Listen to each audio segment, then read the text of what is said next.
এই কবরস্থান মাদ্রাসা সংশ্লিষ্ট 14টা সমাজ আছে। 14টা সমাজ, বিশাল ব্যাপার, বিশাল। আপনারা এই মাদ্রাসাকে দাওরায়ে হাদিস পর্যন্ত পরিচালনা করতে আপনাদের কোনো বেগ পাওয়ার কথা না, কিচ্ছু হবে না। 14টা সমাজ যদি অ্যাক্টিভ থাকে মাদ্রাসার জন্য, এই প্রতিষ্ঠানকে রাতারাতি অনেক ভালো বড় অবস্থানে নিয়ে যেতে পারবে। 500, 1000 ছাত্রকে এখানে রেখে আপনারা সেই প্রতিষ্ঠান সুন্দরভাবে পরিচালনা করতে পারবেন। নাও দাঁড়ানো লাগে, আল্লাহর কাছে কিন্তু অবশ্যই জবাব দিতে হবে। কারণ এই 50টি ছেলে মেয়েকে 50 জন অভিভাবক বুক ভরা আশা নিয়ে অনেক বড় একটা টার্গেট সামনে রেখে নিজের সন্তান বড় একজন মুত্তাকি আলেম হবে, বড় একজন বুজুর্গ আলেম হবে, মুত্তাকি আলেম হবে, এজন্যই কিন্তু আপনাদের কাছে পাঠিয়েছেন। অতএব আপনাদের অবহেলার কারণে, উস্তাদদের অবহেলার কারণে, কমিটির সাথে উস্তাদের সাথে দূরত্বের কারণে বা অন্যান্য কোনো সমস্যার কারণে যদি এরা ক্ষতিগ্রস্ত হয়, তাহলে আপনারা কিন্তু আল্লাহর আদালতে অবশ্যই অপরাধীর থেকে বাঁচতে পারবেন না। এটা জবাব দিতে হবে। আর এর রেজাল্ট দুনিয়াতেও আসতে পারে। মানে এতগুলি মানুষের বাচ্চাদের আমানত নষ্ট হবে। এই জন্য বিশেষ করে আসাদে কেরাম যারা আছেন, অবশ্যই আপনারা শিক্ষার প্রতি খেয়াল করতেই হবে। আর 25 জনের উপরে ছাত্র এখানে 3 বেলা খাবার খাচ্ছে। লেখাপড়া যদি ভালো হয়, রেজাল্ট যদি ভালো হয়, ভালো কিছু যদি দেখাতে পারেন আপনারা, আগামী রোজার পরে হয়তো বা ছাত্র 100 জন হয়ে যাবে। আর এক রোজার পরে দেখা যাবে ছাত্র 150 হয়ে যাবে। রেজাল্ট ভালো হলে যদি সুনাম সুখ্যাতি ছড়িয়ে পড়ে, তাহলে শত শত ছাত্র হবে, তখন আপনারা ছাত্র জায়গা দিতে পারবেন না। একদিনে ছাত্রদের ভরপুর হয়ে যাবে, দেখা যাবে। এখন এই যে 25 জনের মতো ছাত্র এখানে আপনাদের বোর্ডিং এ 3 বেলা খাবার খাওয়াচ্ছেন, হয়তোবা লিল্লাহ ফান্ডের থেকে খাবার সরবরাহ হচ্ছে। 25-30 জনের খাবারের রান্না যেটা হয়, আপনারা দ্রব্যমূল্যের যে ঊর্ধ্বগতি, এটা সকলেই আজ করতে পারেন, সবারই জানা। আপনার ফ্যামিলিতে 5 জন সদস্য থাকলে কি পরিমাণ খরচ হয়, ওর চেয়ে যদি একটু কমও ধরেন, সমন্বয় করে মিলিয়ে দেখলে দেখা যাবে মাসে কত টাকা এখানে ব্যয় হচ্ছে। লক্ষ লক্ষ টাকার ব্যাপার। আর এই টাকার যোগানগুলো কিন্তু আপনারাই দিয়ে থাকেন, এলাকাবাসী, আত্রাফ মুসলমান যারা আছেন তারাই দিয়ে থাকেন। আমি আপনাদেরকে একটু শুধু মানে একটু ইশারা করে দিয়ে দিতে চাই, আমাদের এই কওমি মাদ্রাসাগুলির বিশেষ করে কুরবানিকে কেন্দ্র করে গুরুত্বপূর্ণ একটা সময়, আমদানির একটা সময়। কুরবানির মৌসুমে কওমি মাদ্রাসার বড় একটা আমদানি হয়, বিশেষ করে লিল্লাহ ফান্ডে। ভাগ্যের নির্মম পরিহাস, দুঃখের কথা, যেই কুরবানির পশুর চামড়া গুলো আজ থেকে 10-15 বছর আগে 3000-5000 টাকা বিক্রি হতো, সে 5000 টাকা 3000 টাকা বিক্রি করা সে কুরবানির পশুর চামড়া এখন 300-400 টাকাও বিক্রি করা যায়।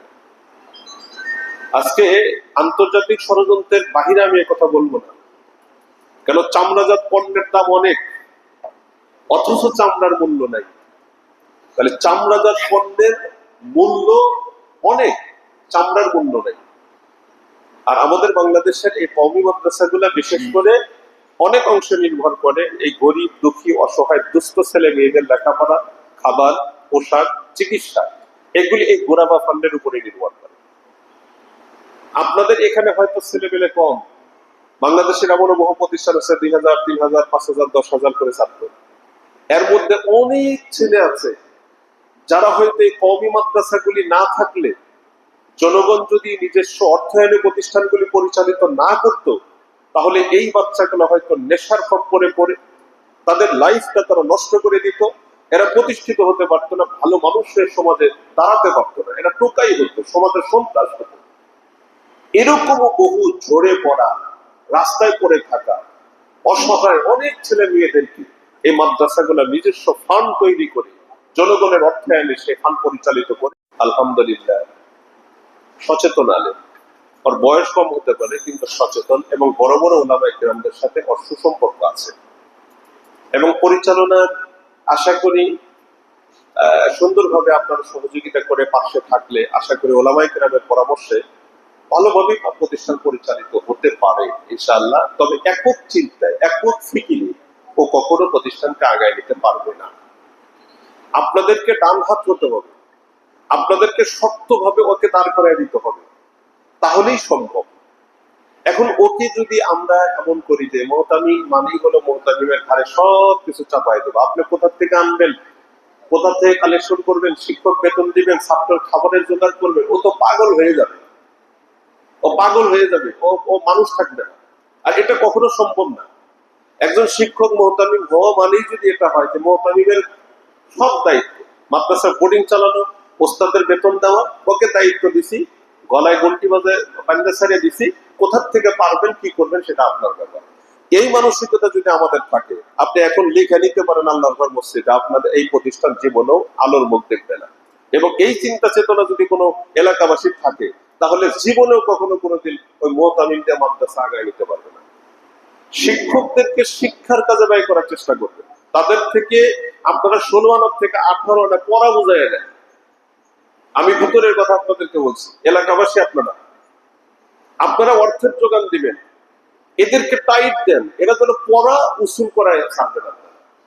এরা ঠিক মতো পড়াইতেছে কিনা তদারকির জন্য দরকার হয় বড় বড় আলেমদেরকে এখানে মাঝে মধ্যে নিয়ে আসবেন, যে তোমরা কি পড়াইলা, তোমাদের পড়ার রেজাল্টটা কি।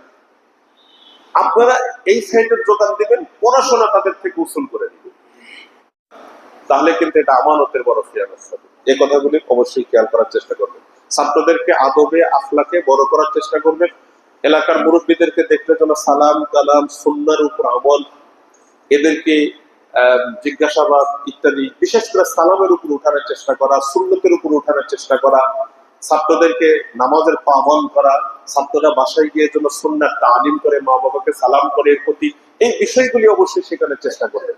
তাহলে এলাকার মানুষের মন ধীরে ধীরে ধীরে ধীরে একাই মাদ্রাসামুখী হয়ে যাবে ইনশাআল্লাহ। দোয়াও করব আল্লাহ পাক রব্বুল আলামিন আপনাদের এই প্রতিষ্ঠানকে উত্তরোত্তর তারাক্কি দান করেন। এই প্রতিষ্ঠান ধরে একসময় জামিয়া লেখা আছে, প্রকৃত অর্থেই যেন জামিয়া হয়, প্রকৃত অর্থেই যেন জামিয়া হয়। এখন এই অর্থে জামিয়া নয়, এই ছোট ছোট বাচ্চা দিয়ে ইউনিভার্সিটি হয় না, কত ভালো করে বুঝে রাখেন। জামিয়া মানে কি, আরবিতে জামিয়া মানে ইউনিভার্সিটি। ইউনিভার্সিটি হওয়ার জন্য ছোট ছোট বাচ্চা শুধু হবে না, এখানে দাওরায়ে হাদিস পর্যন্ত পড়ানোর ব্যবস্থা করতে হবে, তখন এই জামিয়া জামিয়া হবে। আপনাদের এই প্রতিষ্ঠান যেন প্রকৃত অর্থে জামিয়া হতে পারে, এই জন্য সংঘবদ্ধ সম্মিলিত চেষ্টার কোনো বিকল্প নাই। আপনারা এলাকাবাসী, শিক্ষক একবারে একই বৃক্ষের দুটো ডালের মতো হতে হবে, একই ব্যক্তির দুটো ডানার মতো হতে হবে, একই পাখির দুটো পাখার মতো হতে হবে। একটাতে যদি বিঘ্নতা সৃষ্টি হয়, ওই পাখি যেমন উঠতে পারবে না, প্রতিষ্ঠান সামনে থুবড়ে পড়বে, প্রতিষ্ঠান আগাতে পারবে না। আল্লাহ পাক রব্বুল আলামিন যে কথাগুলি বললাম, আমাকে আপনাদের সবাইকে বুঝে শুনে প্রতিষ্ঠানের জন্য কল্যাণকামী হয়ে যেন প্রতিষ্ঠানে আগায় নেওয়ার জন্য ফিকির যেন আমরা করতে পারি। বিশেষ করে সামনে কোরবানি আসতেছে, কোরবানির এই সময়টা অবশ্যই হাতছাড়া আপনারা করবেন না, অবশ্যই চেষ্টা করবেন। মাদ্রাসার একটা বড় আয় আমদানি হবে ইনশাআল্লাহ।